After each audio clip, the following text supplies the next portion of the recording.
It's crazy right now. Like I'm thinking back to when my dad became a Christian in the late 60s, early 70s. Everybody knew they were sinners. You didn't have to convince people. For sure. And so when you present the gospel, it was seen as a cure. Whether they accepted it or rejected it, it was like, well, here's an answer to the problem that you're having, right? Mm-hmm. But today, the hardest sort of opposition to evangelism today is trying to convince people that they're actually sinful.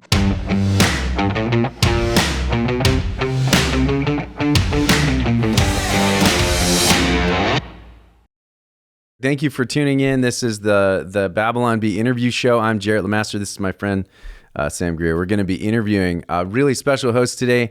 I'm personally a massive fan of hers, and she's been really instrumental in our families. We've dealt with a lot of progressive Christian stuff in and around our family and our church too. And so you've been very helpful. So this is with us today as Alisa Childers. It's a thrill to be here. I've been a Babylon Bee fan from like way back in the beginning days when you had, I think still to this day, my favorite all-time Babylon Bee article is the guy who goes forward for the altar call just to put the altar call out of its ministry or out of its misery. Remember that one? It was like many years ago, just ages ago. Yeah. I cracked up at that so much. Yes, that one's a good one. I like the ones that are directed at the church.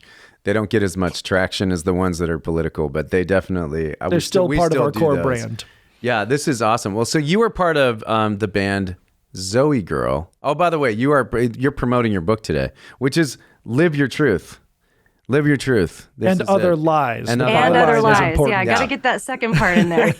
I know, that's true. Yeah, we got to make sure we're this is what we're criticizing. So, hey, you were part of the band ZOEgirl, and I'm looking at the photo right now.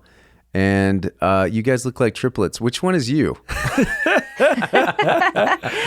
I'm the only non-blonde. Oh, there we go. That makes it easy. It wasn't four non-blondes. It was just two. Just one non-blonde. Oh, just one non-blonde. Yeah, one non-blonde. We have a question along the ZOEgirl lines. I mean, the contemporary Christian music scene and, around the turn of the century was a unique time. Would you ever consider bringing it back? Would you do a reunion tour if the other ZOEgirls were up for it? Or if you could get Super Chick and Barlow Girl to all come out together, would you do a comeback tour? Yeah. I would not rule out anything. In fact, the girls and I have talked about even coming together at some point. Of course, we've been talking about this for like 10 years now, but doing a lullaby album, because all of us started singing lullabies to our kids, and we're all still good friends with Trisha from Super Chick. So, it's plausible. Small world. So no big feuds or anything like that. You guys don't hate each other after all these years. It's not like the police. No. And everybody's still a Christian, which is amazing. That's cool. all three of us are still Christians, which these days is kind of a big deal. That is a big deal. And I'm always so frustrated to see some of my great heroes from the 90s that I was a Christian kid in the 90s, and a lot of those folks have walked away or they become progressive, which is essentially the same thing. And so, really, really sad. So I'm reading your book right now. What are the happy little lies? They sound so positive, life-affirming, that our culture is telling us. What are the worst lies? Who's the biggest liar? Other than Satan. Right. So who is, what do we need to watch out for? What are these lies? Tell us a little bit about your book. Yeah. So this book came on the heels of my first one, which my first one was about my experience of walking through a faith crisis facilitated really in a church that would end up becoming a progressive Christian church.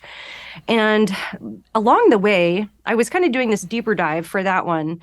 And then along the way, I noticed just these social media platforms that began to pop up everywhere and gaining like up to 1 million followers. And these were people who were calling themselves Christians. They were promoting their materials as being, Christian books and Christian Bible studies and things like this. And yet the messages that they were promoting were all about it would eventually lead you to worship yourself. So everything from, you're perfect just as you are enough.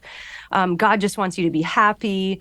You should put yourself first. These are the kinds of messages that were really gaining a lot of steam, that were sort of rooted in progressive Christianity, but they were also really big in culture. And so that's when we began to see a big crossover of maybe somebody who used to be a Christian mommy blogger and then ends up writing books and going on Oprah, and then is some of the main people promoting these kinds of messages still under the guise of Christianity. And so I wanted to just kind of take a look at some of these slogans. And I think, they really are like slogans because we have social media and people like to throw things on a graphic meme and share them out. And it's just like these kinds of things that sound good. Like it sounds good to tell somebody you're perfect just as you are, or you're enough for yourself. Like all of that sounds good. It sounds positive. But in the book, what we do is we kind of just dig right underneath the surface and look at just the logical failure of some of these ideas. And then we go even deeper and look at the spiritual rot. So we go to the Bible, we look at what the Bible has to say, which really gives us so much, not just more of a truthful way to live, but such a more just life-giving and peaceful and just better way to live even in the here and now. We're glad you brought up the Bible. I know in the Bible it says the heart is deceitful above all things and desperately wicked. Who can know it? It also says while we were still sinners, Christ died for us. Calling us sinners, it doesn't seem very encouraging. Do you think you can recommend some other books that'll affirm our felt needs and remind us of, how complete we are and how beautiful we are? Preferably Norman Vincent Peale, please. Yes. Yeah. Yeah, anyway. I'll tell you, it's crazy right now. Like I'm thinking back to when my dad became a Christian in the late 60s, early 70s. Everybody knew they were sinners. You didn't have to convince people they were sinners. They knew that. Mm-hmm. And so when you present the gospel, it was seen as a cure. Whether they accepted it or rejected it, it was like, well, here's an answer to the problem that you're having, right? Mm-hmm. But today, I tell people the hardest sort of opposition to evangelism today is trying to convince people that they're actually sinful. Mm-hmm. And you're right. I love that you bring up what the Bible has a lot of really difficult things to say about our natural state and about our hearts. I mean, we are called children of wrath by nature. So like, Jesus saying you have to not find yourself or affirm yourself or live your authentic self. He says you really have to deny yourself, pick up your cross and follow me. So the Bible has this really radically different message to give us, but it's so hard these days to convince people that they're sinners when absolutely every message that's being pumped at them through all sorts of social media platforms and online streaming platforms is just affirming like whatever you find inside your heart is going to be good. And so you need to identify that, proclaim it to the world, and live your truth, right? Live your most authentic self. And so we have kind of an uphill battle as Christians because we have to actually convince people that they're not good. Amen. Yes. And I was just going to chime in. Something you said earlier caught my ear. You talked about how living according to the Bible creates peace. It's more peaceful. We don't see peace around us, and it's because I think of what James talks about, the wisdom from below, which is earthly, unspiritual, demonic, versus the wisdom from above, which is peaceable and pure and open to reason. Go ahead, Jarrett. Oh, yeah. No, I think you're absolutely right. The people that buy into these philosophies, you see how their lives sort of like fall apart. I mean, I think there's a quote, there's a story that you tell in Live Your Truth. It's one of my favorite parts. Where you say, yeah, I'm going through this. I've never actually flown a plane before, but we're all going to fly together to Arizona. I've read some books. I'm sure I can make it happen. And like, you don't join with people that are like, I'm just authentically broken. You can be authentically broken too. Yeah. You want to look to find, it's like, girl washes her face, stops apologizing, and is still going to live an eternity without God. What is that? That was one of our RB headlines. This is one of my favorite ones. Yeah, you guys have some good ones. Yeah, that's awesome. No, that's great. So the culture says love is love, women's rights are human rights, science is real. What do you have against love, science, and human rights? Everything. They're terrible things. Why do you hate them? So this is the thing, though, right? So in the book, I talk a little bit about how postmodernism has really infected our culture. Like most people just living in the world today, at least in the West, have a postmodern outlook on life, and they may not even realize that. And, postmodernism, of course, marked by its skepticism, it's marked by its rejection of absolute truth, or at least a rejection of the idea that if absolute truth exists, that it could be known. So this is why, as you guys so, artfully demonstrate time and time again through your satire and your posts, is that whenever somebody comes along claiming to know what is actually objectively true when it would come to things like religion or morality, those are seen as power grabs. So the culture around us, because they've adopted the idea that objective truth can't be known about these things. When Christians come along claiming to know what those truths are, then they don't interact with the actual claims being made. They're interacting with why they think you would say such a thing. Like, what kind of institution of power are you protecting? Or, Right. who are you trying to control with this? I see this all the time, even in the deconstruction online space, where people will say things like, teaching people that they're inherently sinful, or that hell exists, or that God will judge them. These are toxic doctrines that you're just instituting to control people by fear. And so with words, right? So it's this redefinition of words, like all of those signs that we saw pop up on lawns all over the place in 2020. Love is love. What does that even mean? Love is love. You can't define a word by using the word to define it, right? It's kind of like people with the word woman today. What's a woman? Well, it's a woman. Woman is a woman. They can't define a woman anymore. And so these words have taken on these sort of postmodern meanings, and where you can sort of interpret them any way you want to. So culturally speaking, love is a slogan that doesn't mean love in the biblical sense, where Paul says love cannot rejoice in wrongdoing, but love rejoices in the truth. That's not what they're talking about. They're talking about a very specific push for the full affirmation of the entire LGBTQ plus, array. And that's what that means. It doesn't actually have anything to do with real love. And of course, science is real. I mean, talk about gaslighting a whole bunch of people that also believe science is real, but that's not what that slogan really means. That has a very specific political agenda behind it. And so I think a lot of these slogans, people just sort of adopt them uncritically without realizing that we have just been infected with this moral relativism, which never, interestingly, ends up actually being relative. It's like there ends up being this narrative, this dominant narrative that you must obey, or else you're intolerant, or you're bigoted, or whatever. Yeah. You're a hateful bigot. That's right. Sam, you are a hateful bigot. Because I believe in real love and real science. Okay, that's right. Wow. This is incredible. I mean, I don't know about you, but I'm flying by the seat of my pants with just you're speaking truth from the Bible. We wanted to ask you about coaching children through the same thing, or even just young people. An example comes to mind. So impressionable children can be formed by messages of self-idolatry that are really messages of self, they look like messages of self-acceptance, but it's about idolizing the self. And it's what children's movies sell. The example is in Kung Fu Panda, the movie, the MacGuffin of the whole movie, the Dragon Scroll, finally gets opened. And the punchline is it's a golden mirror. The power that, Po gets is looking within. And the story clicks. It resonates on a narrative level because they paint his insecurities so clearly. And then they give an elixir that seems to satisfy them, but we know it's biblically hollow. So that's one quick example. There are others. How can grown-up Christians, mature Christians, go about shepherding young people, especially when it comes to innocent-looking children's programming? Should we just skip out on DreamWorks, Pixar, Disney, and the rest? Should we, build our own stuff? Or when it comes to shepherding our kids through what will inevitably be showing them, how should we do it? Well, I may have a different opinion on this than some. And, of course, I think every parent is going to need to pray and read their Bibles and do what they think is best in some of these areas.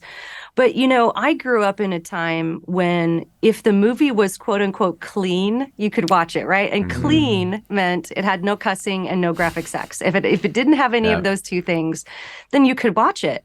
Well, that taught an entire generation of people to sort of take in all these messages uncritically, as long as there wasn't these, A, B, or C in the movie. And we didn't really learn how to discern. We didn't learn how to parse through the messages that were coming at us. So what we do with our kids is, now we have sort of skipped out on Disney as of lately. We canceled Disney Plus. We had it for a while. We're not like, I'm not going to, tell my kids they can't go see a Marvel movie or something. But what we've done is we've tried to teach teach them, and of course, all of this would be age-appropriate exposure, of course, that should go without saying, but to really, rather than completely remove them from those situations, teach them how to discern the messages. So, for example, I remember watching the movie Pocahontas with my daughter when she was real little.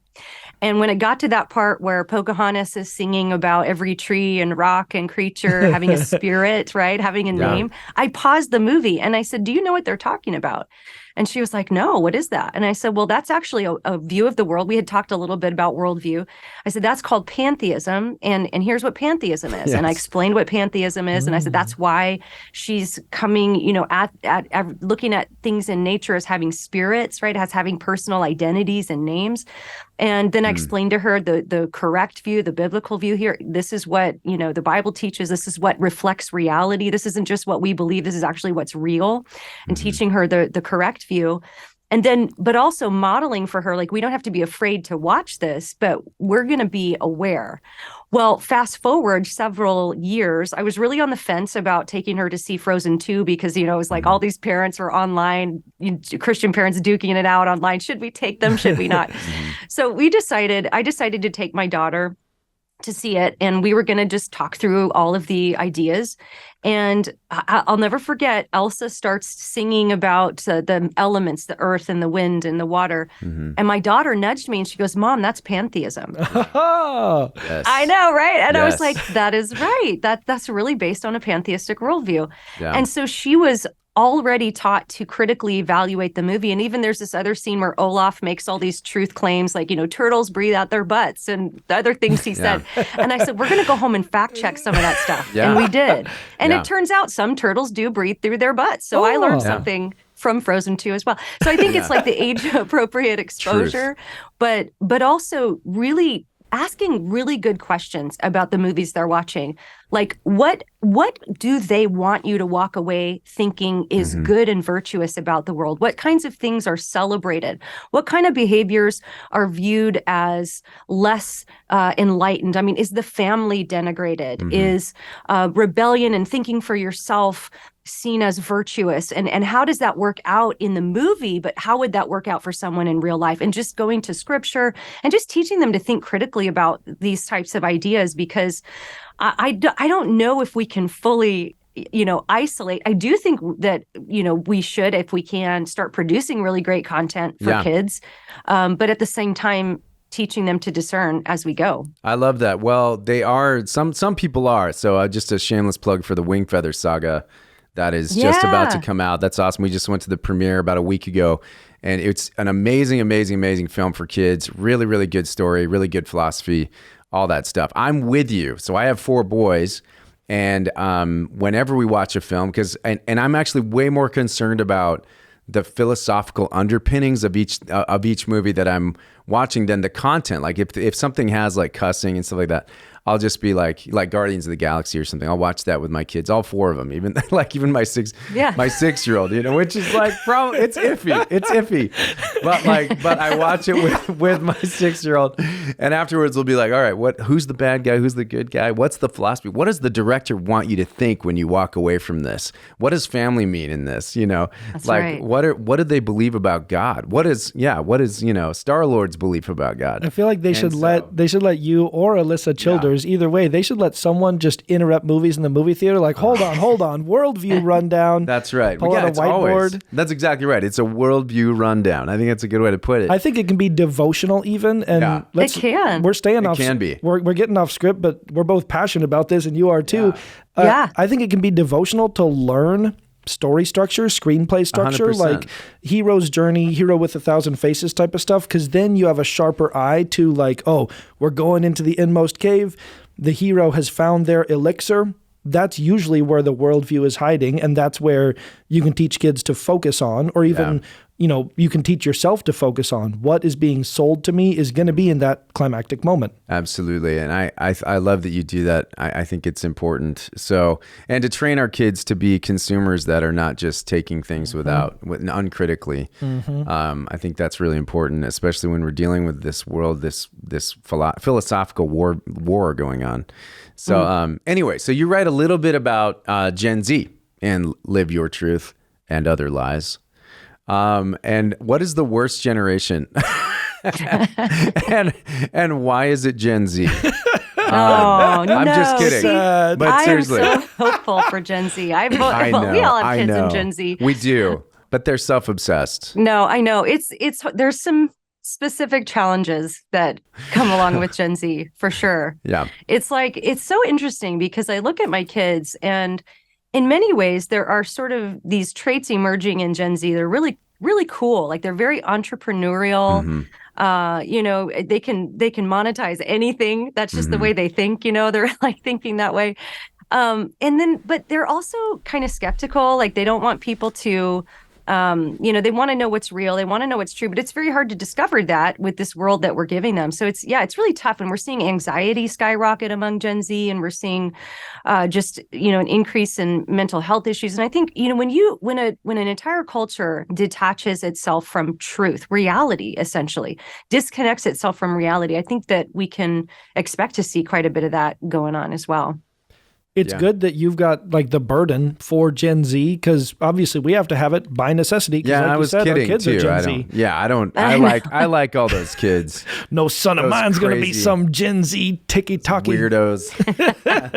Anyway, yeah. I do have to correct my kids though, Yeah. because if I do something that they think's a little old-fashioned, they'll call me boomer, and I have to swiftly remind them that I am not a boomer. I'm actually in the greatest generation, which is just a small window in history called Gen X. Well, and we okay. are the best. So We're Gen the X, best. you're a solid Xer. Yes. Okay, so I'm a tweener. So I don't know like what do they call them? They call them Xennials.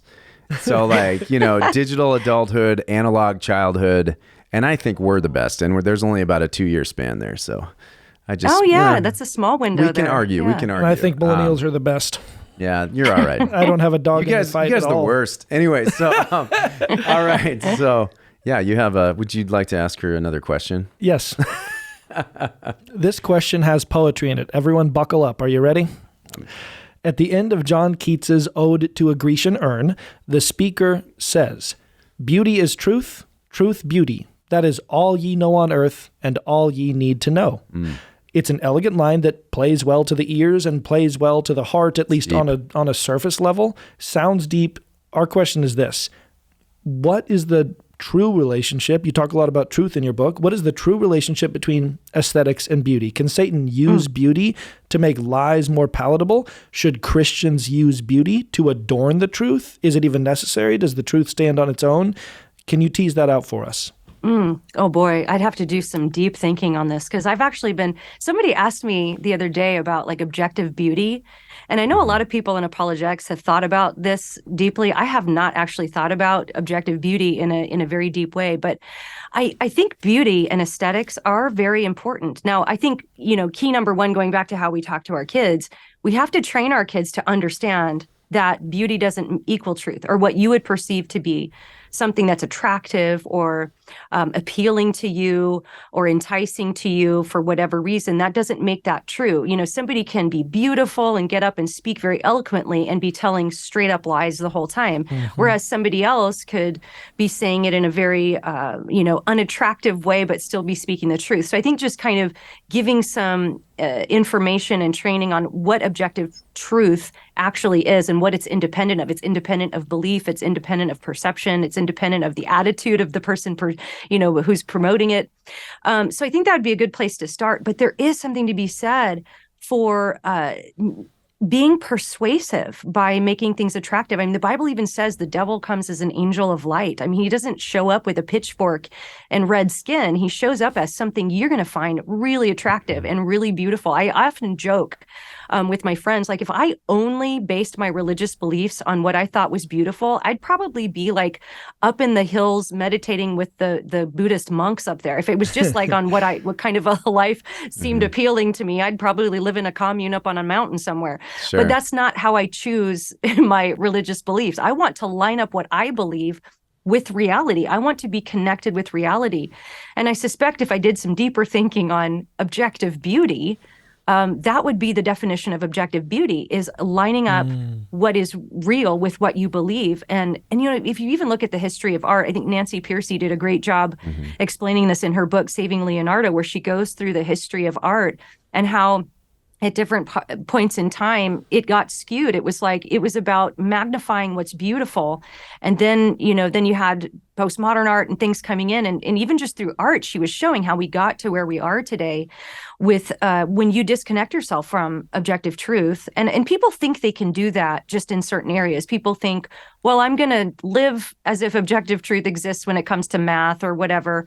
But religion, morality, these things are just kind of more like your favorite flavor of ice cream. And it's not nice to tell other people they're wrong about those things, because it's really just finding something that works for you.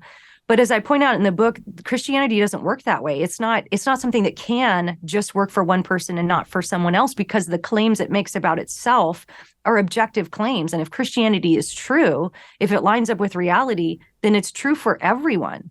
And that has eternal consequences for everyone.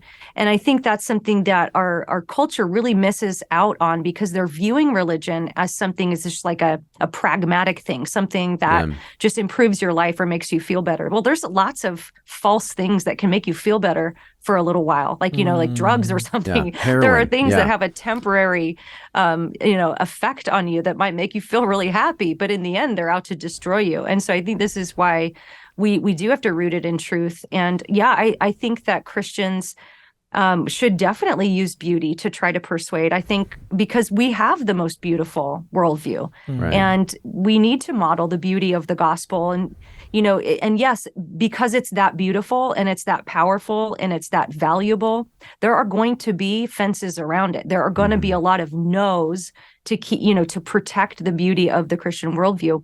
But it is the most objectively beautiful thing because it's the best explanation of reality. I like what you said. I like what you said there, because I feel like, Lewis talks about this at the beginning of The Abolition of Man, kind of like the objective definition of majesty, the objective definition of beauty when it comes to the waterfall at the very beginning.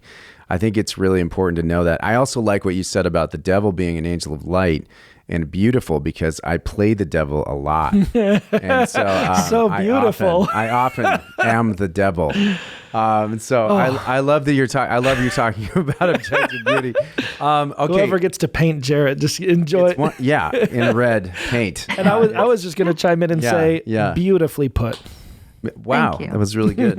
Thank you for contributing. Yeah. So so here's an easy one. I actually would love it because I love every time I talk about progressive Christianity a lot on the podcast, just because I think it's the most important thing to talk about in terms of where the church is and where we need to be in terms of discernment. So, can you list the main differences just really quick? Can you do like a quick rundown of the main differences between progressive Christianity and historic Christianity, and what the biblical responses are? If it's just, if you can just give us a rundown of that, it would be helpful. Yeah, I'll give you a couple of different ways to look at it, because progressive Christianity is really hard to define because you really can't pin it down. There's all sorts of different beliefs that fall under that umbrella. It's very fluid. It's constantly changing. What is it, 2 years, I think, after my book came out, I already want to update it with a couple of new chapters just to reflect how the movement has sort of merged with the whole critical theory conversation, and also the whole Richard Rohr component of the universal Christ, which has become the dominant Christology. But just to keep it really simple, I would say this. Primarily, just at a fundamental way that religion is viewed, for the historically Christian person, they're going to view the earliest sources, the people who walked with Jesus, the eyewitnesses of his life, the people who he commissioned as his apostles, right, to have the highest authority to tell us what Christianity is and what it's all about. And so this is one of the reasons that we view the apostles' teaching, what's written down in the New Testament, as authoritative on par with the Old Testament, right? Our New Testament is equally authoritative as our Old Testament.